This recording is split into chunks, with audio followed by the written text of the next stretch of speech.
The Fight Show on the Sports Gambling Podcast Network is brought to you by Hall of Fame Bets, the sports betting research platform for parlays, player props and game lines. Download the Hall of Fame Bets app or visit hofbets.com. Use code SGPN to get 50% off your first month and start making smarter bets today. We're also brought to you by Cut. Cut is a peer-to-peer social betting platform that's US based and available in 40 states. Head over to cut.com, that's KUTT.com, and use the promo code SGPN for a 10% deposit bonus. And finally, we're also brought to you by the SGPN merch store. Get 15% off everything when you use the promo code PLAYOFFS. That's the promo code PLAYOFFS. I'm one of the best fighters in the world. MMA is my purpose. It's my calling. There is nothing else in this world I would rather do. Nobody out there is like Sean Strickland. The man's a psychopath, but I kind of like it. I'm probably one of the hardest working guys in the UFC. I work my ass off. This man truly loves this. He just wants to do what he does best, and that is cause violence. Sean Strickland with a massive KO. Sean Strickland, this man is just a natural fighter. It's just relentless pressure and a nastiness that you don't really see. He picks his opponents apart. He's a bit of a maniac, so he's not afraid to get into a firefight. I'm not a good guy. I'm a villain. I want to take what you have. I want to break what you are. It is the Sean Strickland era. I gotta imagine that Dricus du Plessis will be the next guy. South Africa is officially on the map now. Du Plessis, he's got the ability, the talent, the skills, and the look to really make a name for himself. I go out there to fight, and that I can do better than anybody in the world. Dricus du Plessis can fight. This man is a fighting machine. He's an animal. He's a real dangerous cat. This man has been absolutely tearing it up. That's it. Wow. We haven't seen him slow down. It's been full speed ahead at all times. Every single person that I fight underestimates me because we have the different style. There is no doubting the South African now. Title fight next. UFC 297 on January 20th is going to be headlined by Sean Strickland versus Dricus du Plessis, the fight that needed to happen. It is the fight game. Let them hate each other because the fight will be ridiculous. Sean Strickland.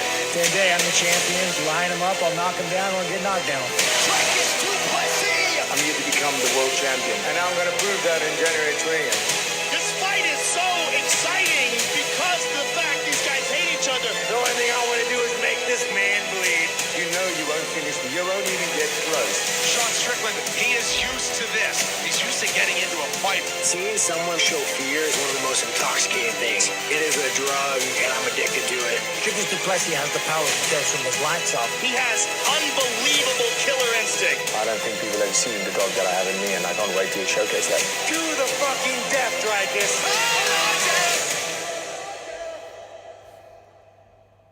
You are listening to The Fight Show here on the Sports Gambling Podcast Network, covering the main fights happening tonight at UFC 297. You can follow the Sports Gambling Podcast Network on X at the SGP Network. That's at the SGP Network. You can also follow the other account at Gambling Podcast. That's at Gambling Podcast. You can follow me on one of two accounts on X. The first one is at SGP Soccer. That's at SGP Soccer. I am, of course, the host of the Soccer Gambling Podcast. The other one is at Lock Betting X. That's at Lock Betting X. I will be posting out some free plays from that account.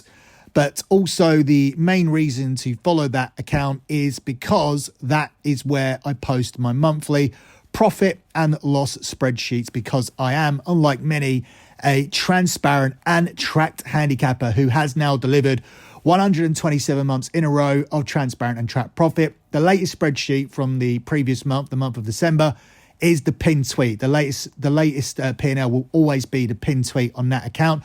So you can look through at the moment at the month of December, When you look through, don't just go to the profit column, although it is a monstrous one for that month with £4,450 delivered. That's good for over $6,000 once you convert it. But have a look at the type of bets that we do.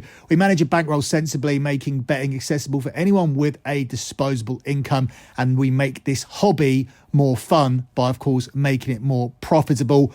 We don't chase losing plays with bigger stakes. So a 1 unit play won't be chased with a 2 unit play. You won't even find 2 or 3 unit plays in there, or 5 unit plays, or 10 unit plays, or 20 unit plays, or anything called a play of the month, or a play of the year, or a play of the century, or a whale play, or a 5-star play, or a 10-star play. None of that monopoly money garbage that you see on X. Just real stakes for real people trying to make real money. And we've done that for 127 months in a row. Rather than scrolling down X to find the old spreadsheets, you can simply find them all over at lockbetting.com. If you have any questions, you can find me those questions over at the X account I mentioned.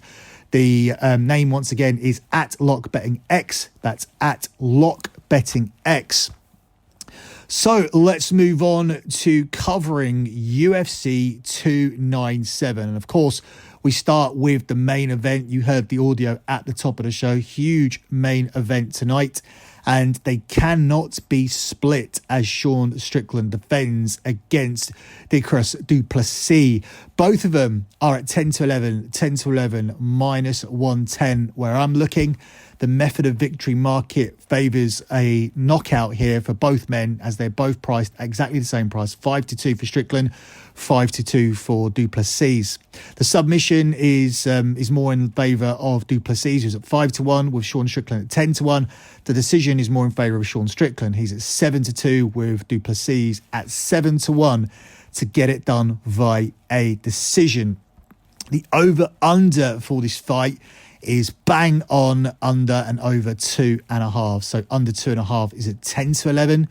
Over 2.5 is at 10 to 11. Under 3.5 is at 8 to 13. Over 3.5 is at 6 to 5.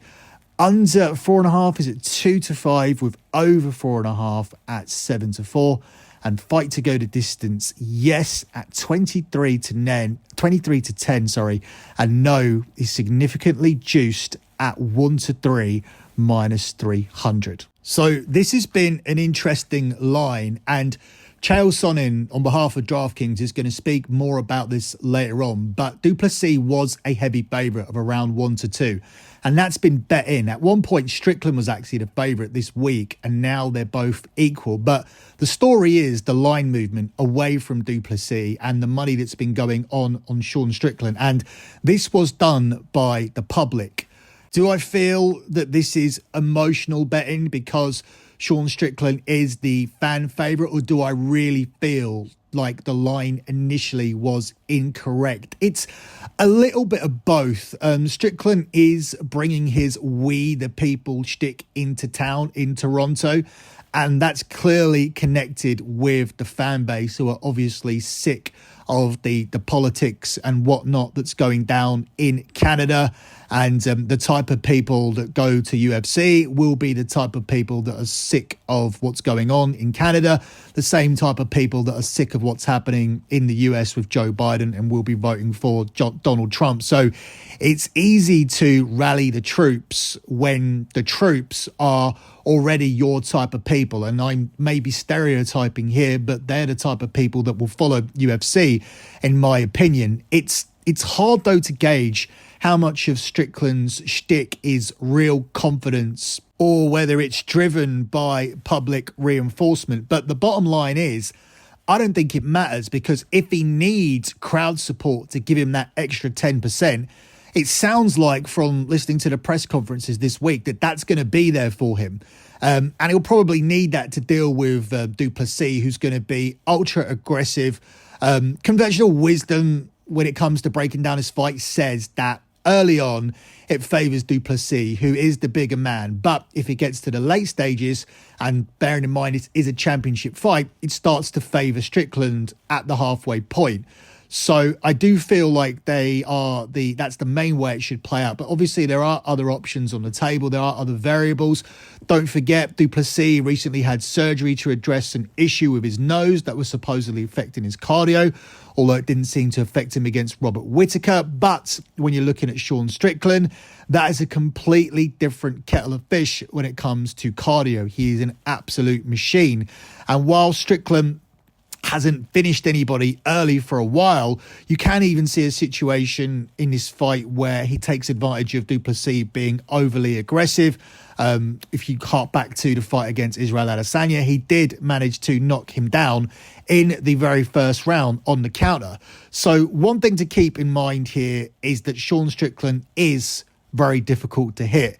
And while we're not too far removed, obviously, from a 2-fight losing streak, and that's a crazy thing here. This guy was on a 2-fight losing streak going into 2023, and now he's the champion. So it's been a massive turnaround for him. And we're not too far away from that. But let's take a look at the losses. It's easy to be at the wrong end of Alex Pereira's power. And in the other fight, he lost a very tough and close decision to Jared Cannonier in a fight where neither man really landed a big, significant blow. So I think the general narrative is what you go with here when you're betting this. And the fact is that if Strickland can make it past the first 2 rounds, his cardio will be king and he'll be able to push the pace on du Plessis, who probably will be weakening at that point of the fight. So I'm going to use that initial narrative and I'm going to go with Sean Strickland to get this done via a decision. I'm not ruling out a late stoppage, so I'm not putting all my eggs on a decision, which is actually a huge price. I'm instead going to simply go for Strickland on the money line, and I will sprinkle on the decision instead for the method of victory. So my main bet will be for Sean Strickland to win it. I see a clear route where he can win this fight. It does involve surviving the first couple of rounds. If this was a 3-round fight, I would probably favour du Plessis. I'd probably favour his aggression. And even if he wasn't able to land a telling blow, I think he would probably do enough in the first 10 minutes of the fight to go and win it. But I'm going to lean Strickland here. The data here is clear. Strickland has gone the distance in 6 of his last 8 fights, while du Plessis has won 4 of his last 6 UFC fights via TKO KO, and he's done it in rounds 1 or 2. And it's for that reason I think the narrative of du Plessis early, Strickland late is in play here. I like Sean Strickland at the price of 10 to 11 minus 110. I may be emotional too because I do want Sean Strickland to win this fight. And if you're looking for an outside bet, if you shop around, you can find that decision at around about 4 to 1 plus 400. I think there's really good value on that and definitely worth a sprinkle. And that's going to be the way I'm betting the main event here for this fight tonight at UFC 297. Before we move on to looking at a couple of other fights here on the card, let me take a quick pause to tell you guys about DraftKings Sportsbook. We're going to play a little audio from DraftKings shortly as Shale Sonnen looks at this betting line and how it's moved and gives his take. But before we do that, let me let you know that you can download the DraftKings Sports app now and use the code SGP because new customers can bet $5 to get $200 instantly in bonus bets only on DraftKings Sportsbook with our code SGP. The crown is yours. Gambling problem? Call 1-800-GAMBLER or visit www.1800gambler.net. In New York, call 877-8-HOPE-NY or text HOPE-NY 467369. In Connecticut, help is available for a gambling problem. Call 888-78-97777 or visit ccpg.org. Please play responsibly on behalf of Boot Hill Casino and Resort. 21 plus age varies by restriction, void in Ontario. Bonus bets expire 168 hours after issuance. See dkng.com/football for eligibility and deposit restrictions, terms and responsible gaming resources. Sean Strickland is now the favorite to beat Dricus du Plessis. You guys did that. And I find that so interesting. Guys, this line has been the most fascinating line. I go over to DraftKings. When this thing gets announced, DDP's a 2-1 favorite. That surprised me. I brought that to you guys. Wow. 2-1. I mean, Strickland was just a 6-1 dog. Put on the performance of a lifetime. dominated 5-0. The GOAT. But he didn't get credit for it. And I was just wondering, what is it that you guys saw? I don't believe that you could name 2 Dricus fights, let alone 3, 4, 5. I don't think you could name 2. I think you only know 1. I think you only know that Dricus fought Robert Whittaker. I don't think you know anything else about him. I don't think you need to know his coach's name. I don't think you could name his gym's name. I think you think he's Canadian. I mean, I'm just sharing with you. But you're willing to part with your money 2-1 over Strickland? That changed. And it got closer and it got tighter. Then the press conf happens. Then the brouhaha happens.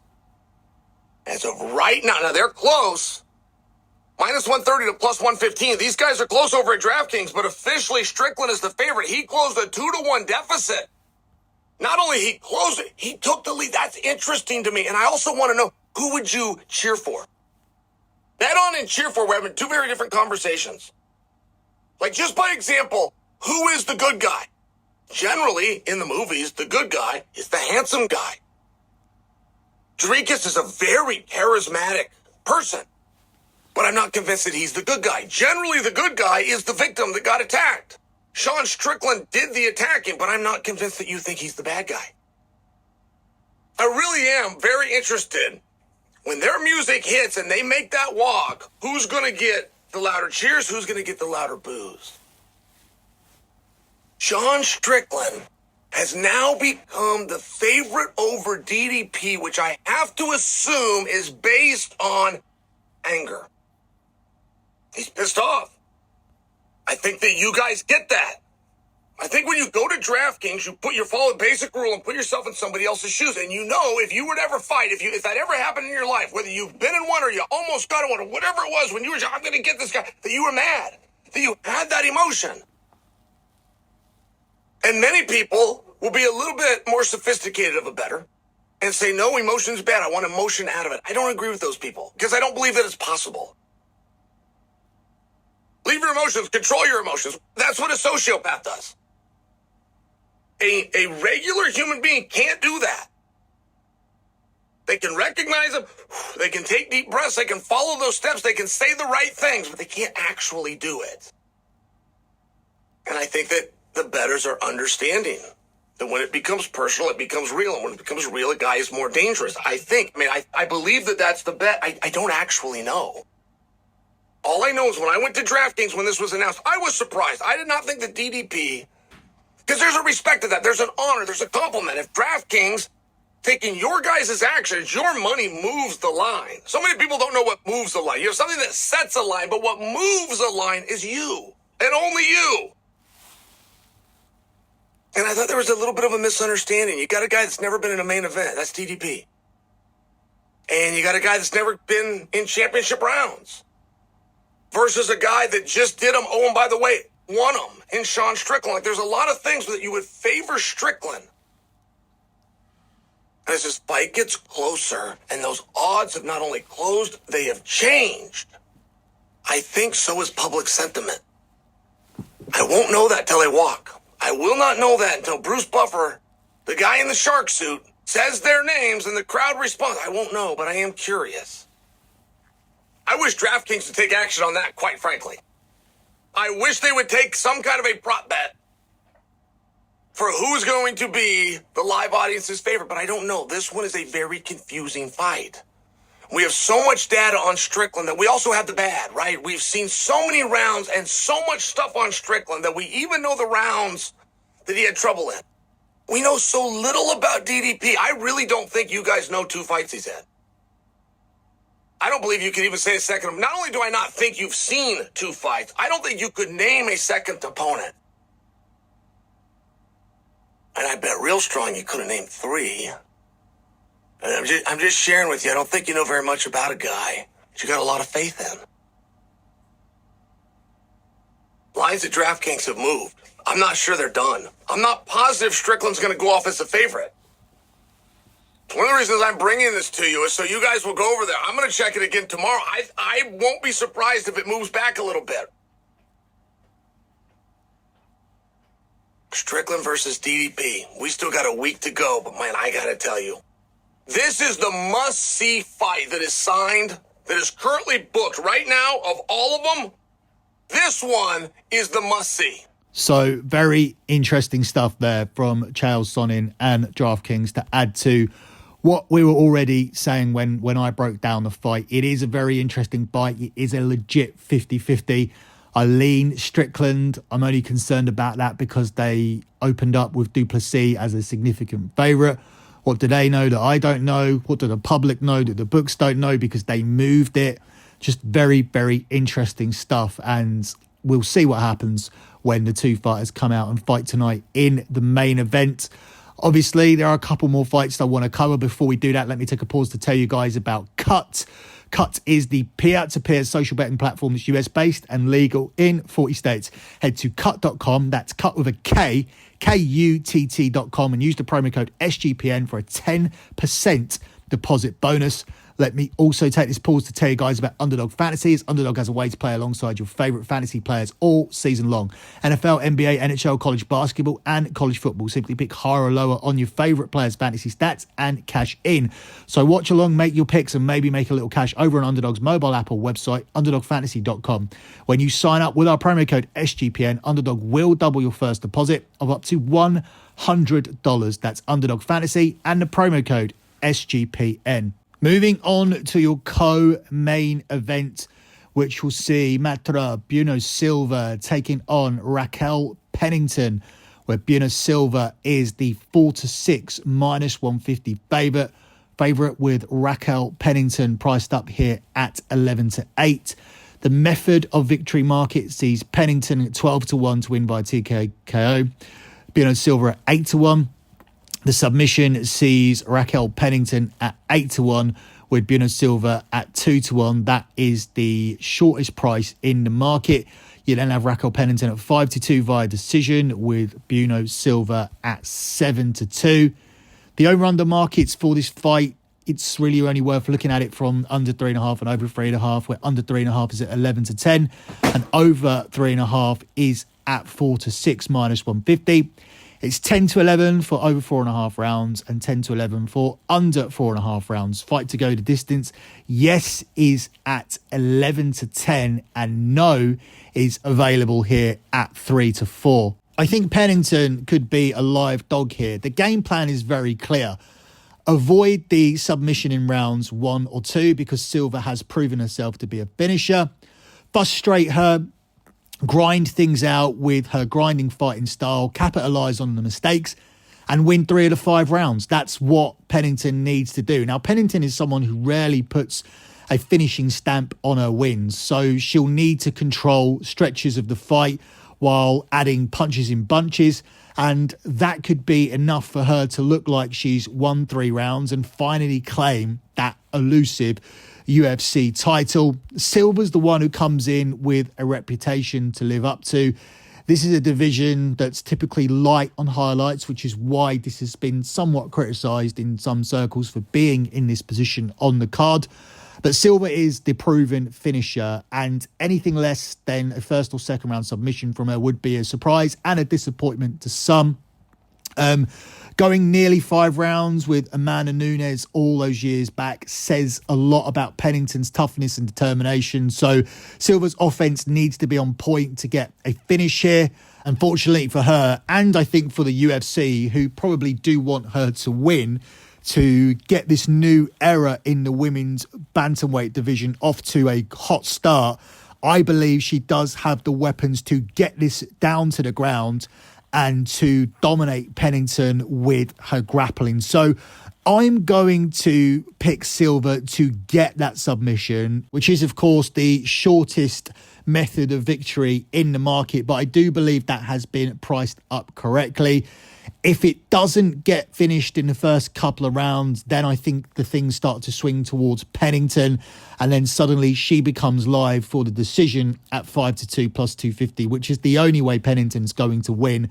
Don't bother with that 11-8 for her to win outright. It's a decision or nothing for her. She's going to be looking to make this ugly. She's going to be looking to grind this out. She's going to be looking to bank her 3 rounds.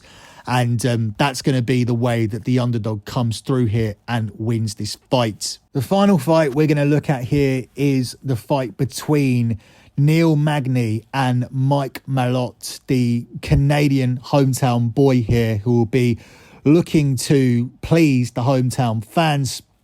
He is the 2-7 favourite to pick up the win that people expect him to get, with Neil Magny priced up as the 11-4 underdog. The method of victory market sees Malott at 10-3 via TKO KO, whilst Magny's at 10-1. A 20-1 submission for Magny, and the submission for Malott is at 6-5. The decision is 5-1 for Magny, and the decision for Malott is at 4-1.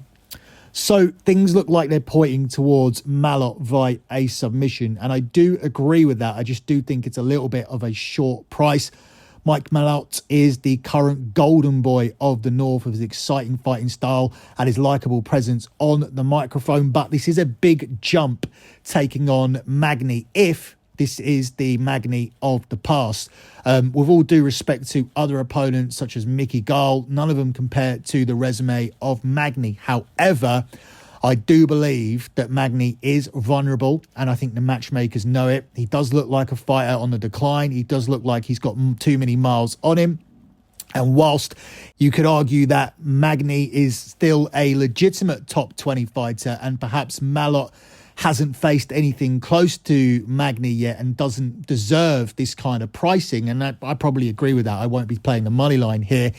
I do believe that this is an opportunity for Malott to pick up a big scalp in Magny. Of course, he will have to navigate the reach advantage here, which is significant. According to official measurements, Magny has a 7-inch reach advantage, a deficit that Malott has never had to make up before. However, he is heavily favoured on the ground. There's no secret that submission defence has been the weakness of Magny over the years, which is another reason why this matchup was probably made. And if Malott continues to show off the versatility that's made him a potential contender in 2024, those odds will look correct. And I do believe that is what we are going to see. UFC don't make too many mistakes in matchmaking, especially when they're trying to create a star. And I'm not saying that Neil Magny is a tomato can, but I do think this is a fighter on the decline, and we're putting him up against someone whose strength is submission, and Neil Magny's weakness has been that in the past. So I think Malott gets it done via submission, and I'll take him to pick up the win that way in the method of victory market at the price of 6-5 plus 120. Before we close out the show with our lock, let me take another quick pause here to tell you guys about Hall of Fame Bets, where you can stop betting in the dark and join over 30,000 users researching with Hall of Fame Bets to craft more intelligent, data-driven parlays. Download the Hall of Fame Bets app or visit hrfbets.com and use the code SGPN to get 50% off your first month today. Start researching and start winning with Hall of Fame Bets. Let me also tell you guys about the SGPN merch store with 15% off everything in store now until the end of the month when you use the promo code PLAYOFFS. We are competing against other shows for a bonus, so make sure you select your favourite item from the store. If you listen to the Soccer Gambling Podcast, support the Soccer Gambling Podcast by buying yourself some Soccer Gambling Podcast merch. We have hoodies and t-shirts available. I know this because I have them all. I wear them all either to the gym or just to sit around the house. It's comfortable, high quality gear. I've washed it over and over again and it still looks brand new. I couldn't recommend it enough. And of course, this is a way for you guys to show support for your favourite SGPN show. And hopefully that will be the Soccer Gambling Podcast. So closing out with your lock here on the show.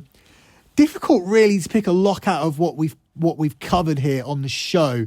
I wouldn't say this is the most confident lock I've ever picked. And obviously, there will be a UFC card over on Lock Betting. They will be my premium plays. We've done very, very well. We did very, very well in the UFC in 2023. We look to continue that momentum in 2024. But your first UFC lock of this year will be on Sean Strickland. It's very, very clear, I think, what he needs to do. The script is clear. The narrative is clear. avoid a dangerous Du Plessis in the first couple of rounds where he's going to be very aggressive in coming for you, and then your cardio will take over. I think the fact that Strickland is the champion now benefits him, because with him being the champion, you now have championship rounds, and it's hard to find anyone that has better cardio than Sean Strickland. I certainly think he has better cardio than Du Plessis, who hasn't been in a main event before. So he's got the experience edge here, and he's got the cardio edge. He just needs to survive, and then I think Strickland will take over. There could be a possible in-play opportunity here as well if Strickland does take a little bit more damage in those opening rounds. We're going to keep it simple. We're going to take Strickland just to win at the price of 10 to 11, minus 110. Sean Strickland on the money line is your lock here for this show. That's it for me and this edition of The Fight Show. We'll be back with another episode next weekend, because next weekend is the WWE Royal Rumble. That's usually one of the more popular editions of The Fight Show every year. Royal Rumble and WrestleMania is when people are most interested in the WWE, and we have loads of potential contenders to win this. CM Punk is back. Cody Rhodes is trying to finish the story. The Rock has essentially called out Roman Reigns on WWE television.